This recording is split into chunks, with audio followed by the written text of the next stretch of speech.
Créativité et innovation, le génie camerounais en pleine lumière. À l'occasion de la Journée internationale de la créativité et de l'innovation célébrée chaque 21 avril, cap sur ces Camerounais qui transforment les idées en solutions concrètes dans ce journal. Et nous parlerons sport avec MTN Elite 2, cap sur la 10e journée. Elle se dispute les 22 et 23 avril 2026 sur plusieurs stades du pays. Au programme, des affiches prometteuses, notamment la rencontre très attendue entre ASFAP et Aigle de la Ménois à Abomban. Tour d'horizon des enjeux de cette journée dans ce journal. Madame, Monsieur, c'est tout pour les titres. Le développement dans un instant.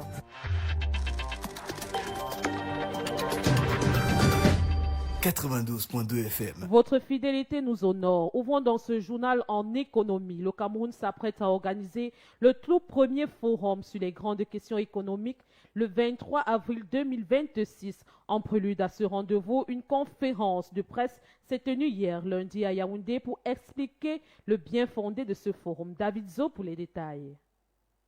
Présenter les objectifs de ce forum, le premier au Cameroun, c'est le but de la conférence de presse organisée ce lundi 20 avril dans la cité capitale. Face aux acteurs du monde économique, la promotrice du forum sur les grandes questions économiques du Cameroun a dévoilé le programme et les contours de cet important événement. Lucrèce Mbenga, promotrice. L'objectif général du forum sur les questions économiques est d'apporter un panier de propositions pour accélérer la mise en œuvre de la SND30. C'est essentiellement cela. Il y a une évaluation de la mise en œuvre de la SND30 qui a été faite par le ministère de l'économie l'année dernière. Et comme je l'ai souvent dit, et comme nous l'avons entendu, il y a beaucoup de choses qui ont été faites. Il y a eu des avancées, mais il y a encore beaucoup de chantiers pour atteindre les objectifs fixés par la SND30, notamment une croissance de 8%. Prenant part à cette conférence de presse et en qualité d'acteur majeur, le Conseil économique et social du Cameroun est revenu sur l'importance des travaux dont son apport scientifique n'est plus à démontrer. Zacharin Goumbé, secrétaire général du Conseil économique et social du Cameroun. Le Conseil économique et social apporte déjà le cadre convivial qui accueille les assises, mais en plus participe à l'apport scientifique en ce que ses membres seront les acteurs de ce forum sur les questions économiques et enfin en ce que ses membres seront parmi ceux chargés d'implémenter les résolutions ou bien les recommandations de ce forum. En rappel, la première édition du forum sur les grandes questions économiques du Cameroun se tient à Yaoundé le 23 avril 2026. Célébrer chaque 21 avril, la journée mondiale de la créativité et de l'innovation met en lumière le rôle essentiel des idées et de l'ingéniosité dans le développement humain. Une occasion de valoriser les initiatives qui transforment le quotidien. Immersion au cœur des innovations camerounaises avec vous, Erika Mossouni. La journée mondiale de la créativité et de l'innovation rappelle combien l'ingéniosité est devenue un levier essentiel du développement humain. Portée par les Nations Unies avec l'appui des institutions comme l'UNESCO, cette célébration met en lumière la créativité comme un moteur de croissance économique, de cohésion sociale et d'innovation durable. À l'ère du numérique, les industries créatives offrent des nouvelles opportunités. Au Cameroun, la créativité s'exprime à travers des solutions adaptées aux réalités sociales, souvent conçues avec des moyens modestes mais une forte capacité d'innovation. Dans le domaine de la santé, le cardiopathe mis au point par Arthur Zhang permet de réaliser les examens cardiaques et transmettre les résultats à distance, facilitant ainsi l'accès aux soins dans les zones où les spécialistes sont rares. Dans le domaine des ménages, le JAX TV God s'impose comme une réponse efficace aux coupures et aux variations de tension. Ce dispositif protège les appareils électriques tout en servant de lampe de secours, répondant à un besoin quotidien. Sur le plan numérique, les initiatives locales contribuent également au rayonnement du pays. Le studio Kiro Game s'est illustré avec Orion, héritage des Kori Odin, un jeu vidéo inspiré des cultures africaines, démontrant que la créativité camerounaise peut s'imposer sur la scène internationale. Dans le même élan, William et Long exploitent des drones pour lutter contre le braconnage, tandis que Séverin Quezeux développe des solutions technologiques pour prévenir les collisions industrielles. Par ailleurs, des plateformes comme Kerawa.com facilitent les échanges commerciaux en ligne et des structures telles que InTouch Lab accompagnent les jeunes innovateurs dans les domaines comme la robotique et la conception industrielle. Malgré ces avancées, les obstacles demeurent. Difficultés d'accès au financement, manque d'accompagnement structuré, accès limité aux marchés internationaux et la sous-représentation de certains profils, notamment les femmes, dans le secteur technologique. Toutefois, ces initiatives témoignent d'une réalité concrète au Cameroun. La créativité continue de s'imposer comme une réponse aux défis du quotidien et un vecteur d'ambition à l'échelle mondiale.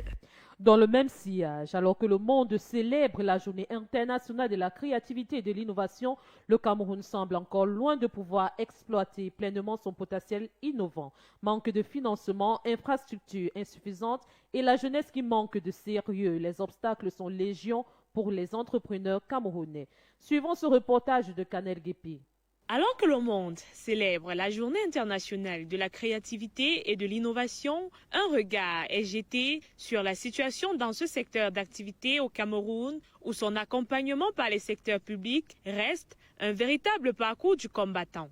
Entre manque de financement, manque d'infrastructures et parfois le caractère peu crédible des jeunes, la situation demeure complexe. Dr Julien Onguéné Ateba, économiste et logisticien des transports, et Jean-Claude Fouda, directeur de publication. Et vous savez que la recherche, l'innovation et le développement a un coût. Et si vous n'avez pas un budget assez conséquent pour mener à bien cette politique d'innovation, pour promouvoir le développement, ça va être compliqué. Non, le contexte camerounais n'encourage pas l'innovation. Et les raisons, évidemment, le manque criard de financement en premier lieu, malgré évidemment les initiatives timides, mal menées et même malmenées de l'État. La mauvaise politique ici étant positionnée comme le deuxième point. Et donc, on peut même, bien entendu, dans la mauvaise politique, dire tout de même qu'il n'y a même pas de politique franche dans ce sens-là. Pourtant, l'innovation est un point essentiel pour le développement d'un État. Dr Julien Onguéné Ateba, économiste et logisticien des transports. Or, l'innovation joue un rôle très important dans le développement des activités. L'innovation accélère les processus et l'innovation contribue à la réduction des coûts. Pour remédier à cette situation, Jean-Claude Fouda préconise un changement radical de paradigme. Pour solutionner, évidemment, il faut tout simplement changer le paradigme en mettant déjà sur pied une politique franche, une politique qui tienne compte de la conjoncture du Cameroun en ce moment. Et bien entendu, quand il y a la politique, il faut mettre de bonnes personnes pour mener à bien cette politique-là. Mettre en place un écosystème favorable à la créativité et à l'innovation serait une aubaine pour l'atteinte de l'émergence du Cameroun en 2035.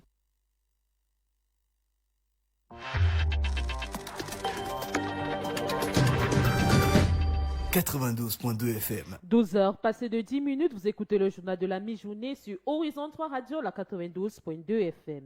Parlons à présent de la malnutrition des seniors au Cameroun. Près de 20% des personnes âgées au Cameroun souffriraient de malnutrition selon le journal Éco-Santé. Un phénomène souvent invisible qui ne s'explique pas toujours par le manque de nourriture, mais plutôt par des carences en nutriments essentiels. Erika Mossoune est allée à la rencontre de la nutritionniste Rebecca Emeyene pour en savoir plus. Voici son reportage.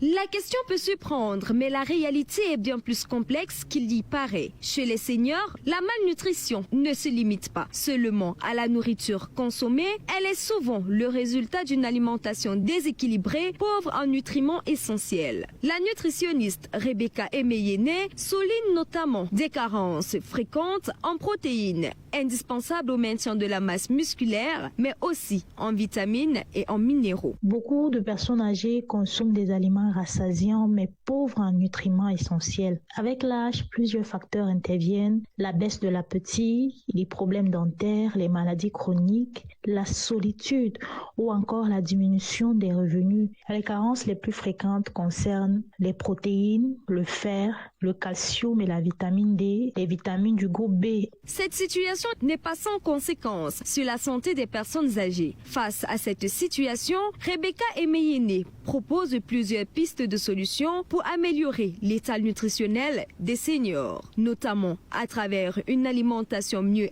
adaptée et un suivi nutritionnel régulier. Les conséquences sont à la fois physiques et fonctionnelles. On observe souvent une perte de masse musculaire et de force, une fatigue permanente, une baisse de l'immunité, donc plus de maladies, des troubles de la mémoire et de la concentration, un risque accru de chute et de fracture. Pour ce qui est des solutions, il est essentiel de privilégier une alimentation simple mais équilibrée, ajouter une source de protéines à chaque repas, varier les aliments autant que possible, intégrer des fruits et légumes locaux. Au-delà des statistiques, la malnutrition des personnes âgées soulève une question plus profonde, celle de la place qui leur est accordée dans la société. Bien se nourrir, même à un âge avancé, reste un droit fondamental, mais aussi une condition essentielle pour vieillir en bonne santé. Parlons à présent du cyberharcèlement au Cameroun, une réalité inquiétante qui mine la société mentale des victimes. Des insultes en ligne aux menaces physiques, les attaques contre la vie privée se multiplient, laissant des séquelles psychologiques profondes. Canel Guépi est allé à la rencontre d'un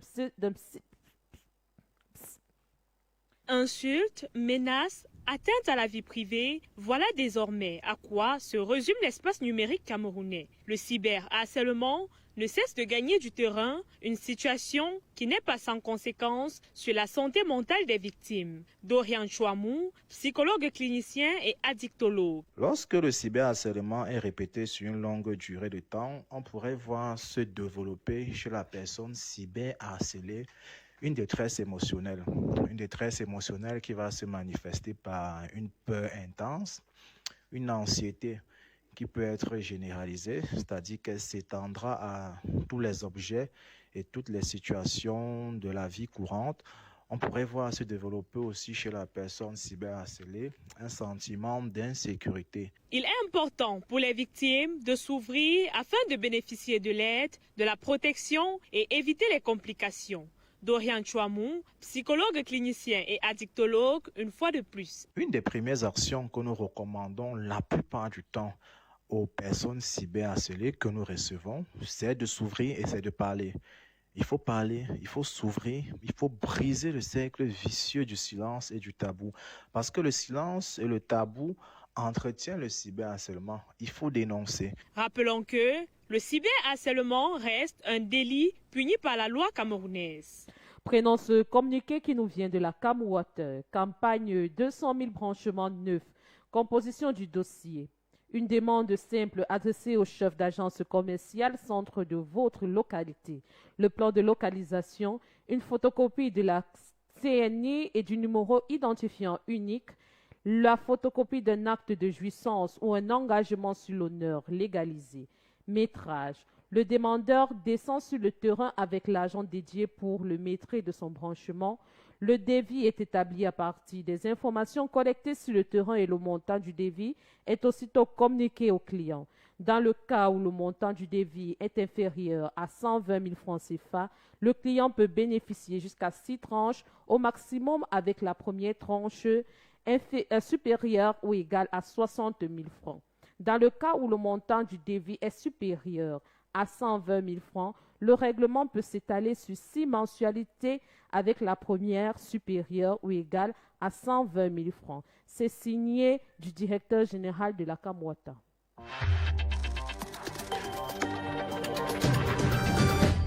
92.2 FM. Parlons politique à présent. Au Cameroun, le débat sur l'instauration du vice-président refait surface. Jean-Blaise Gouet, président du mouvement patriotique pour le changement du Cameroun, se présente comme un candidat crédible, mettant en avant son expérience, ses compétences et sa vision pour convaincre. Joël Akomba nous livre les détails. La satisfaction est au rendez-vous chez Jean-Blaise Gouet, le président du mouvement patriotique pour le changement du Cameroun.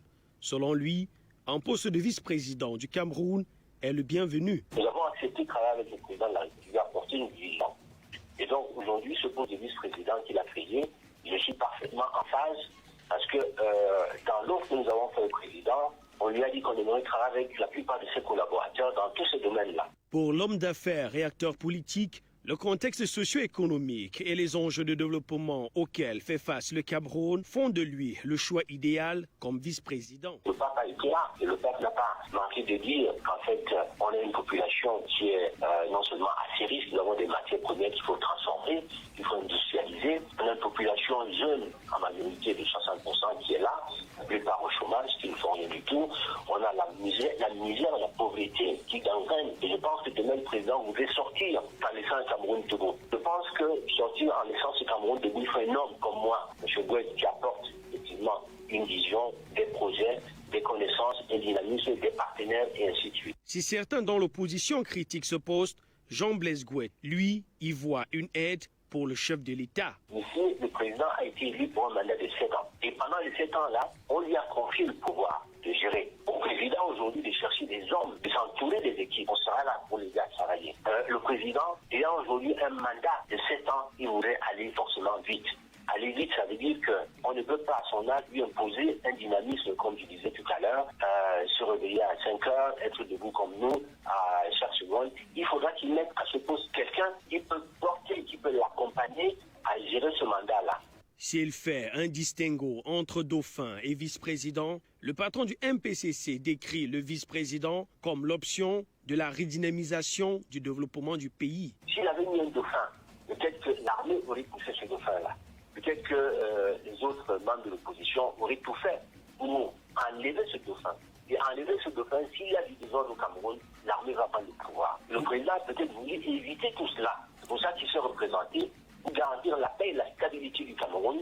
Et par la suite, voir comment il peut organiser cette élection pour que les Camerounais restent dans la paix et dans la quiétude. Pour lui, Franck-Emmanuel Biya, fils du président de la République, ne peut être choisi, ceci, afin de garantir la paix et la stabilité du pays. Et comme je vous dis encore, le président aime cette nation-là. Parce que s'il s'est représenté, il aurait bien pu mettre son fils à cette place-là, avant même que l'élection présidentielle n'ait lieu. Donc on aurait choisi son fils normalement, officiellement. Aujourd'hui, avec ce monde qui est devenu multipolaire, et le Cameroun qui aujourd'hui est un volcan qui dort au président, et même ce pays, il ne peut en aucun cas faire cette erreur-là, parce que pour moi, ce serait une erreur grave. Parce que si le peuple camerounais descend dans la rue, l'armée va forcément se lever pour mettre de l'ordre et la paix. Et pour éviter cette situation, je pense qu'il ne pourra jamais envoyer son fils dans la gueule du loup. Promulguée le 14 avril dernier, la loi instituant un vice-président n'attend plus que la nomination de ce dernier.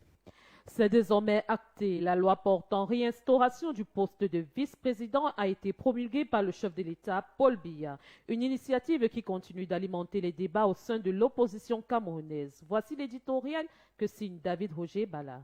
Une situation de rétropédalage dans la loi camerounaise. La réinstauration du poste de vice-président semble résonner dans les esprits des populations comme une innovation institutionnelle. Pourtant, il n'en est rien. Le chef de l'État vient juste de ressusciter le poste de vice-président de la République institué en 1961 sous la République fédérale, puis supprimé en 1972 avec l'avènement de l'État unitaire. Selon le texte adopté le 4 avril 2026 par les parlementaires et promulgué par le chef de l'État le 14 avril dernier, le président de la République peut nommer le vice-président et peut aussi le démettre de ses fonctions. Une réinstauration qui remet au goût du jour le principe de dauphinat au sommet de l'État. La classe politique de l'opposition s'insurge d'ailleurs et y voit une belle manière pour le système en place de se maintenir au pouvoir afin de pérenniser la malgouvernance, la corruption, le chômage des jeunes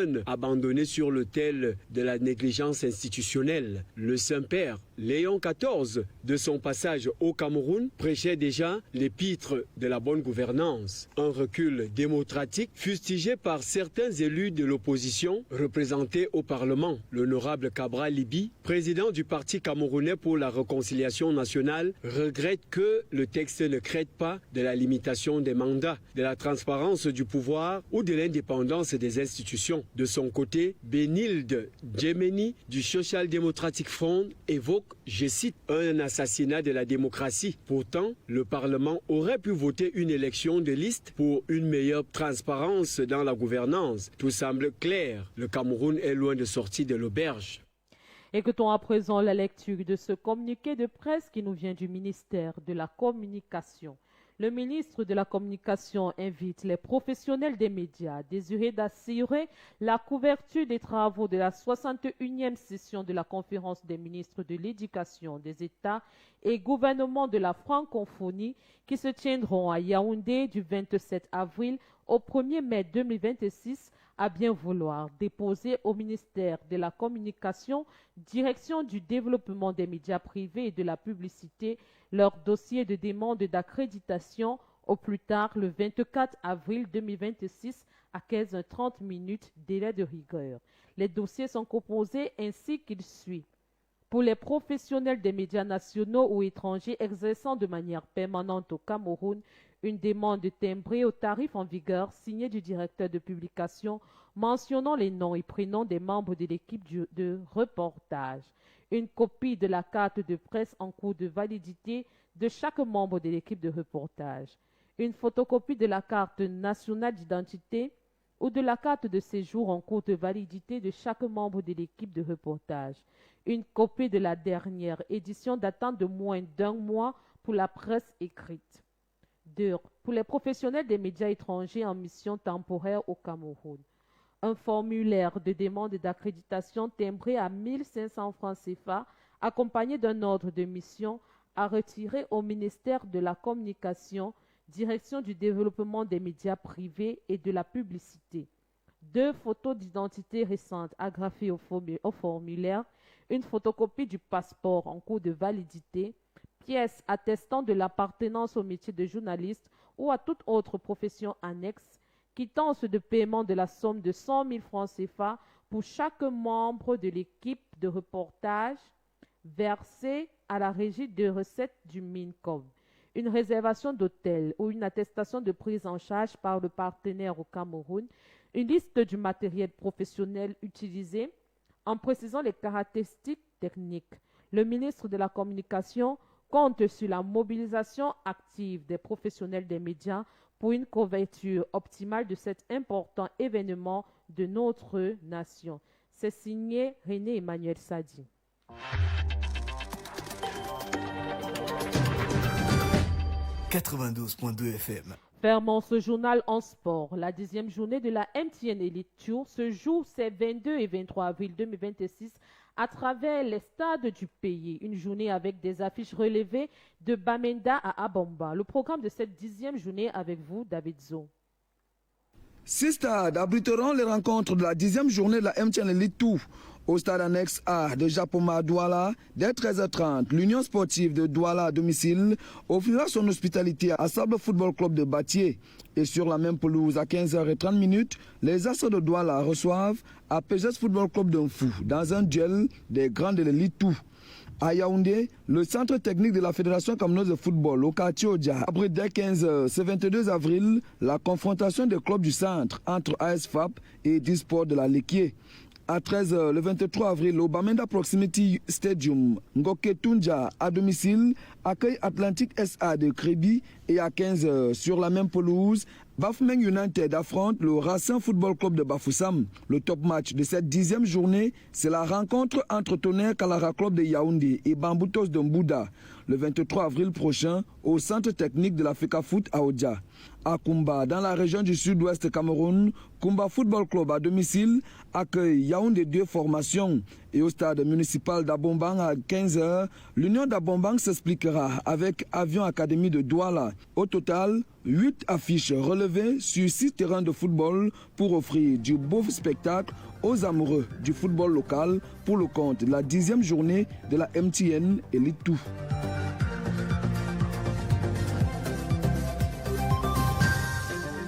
Madame, Monsieur, c'est ici que s'achève cette édition du 12h. Merci de l'avoir suivi. Mise en onde par Matteo Bala, réalisée par Erika Mossoune, à la coordination David Etamé, à la supervision générale Reine Christelle Tiknier. Mon micro de présentation, je suis Jackie Bongen. Restez à l'écoute de nos programmes sur la 92.2 FM. À demain.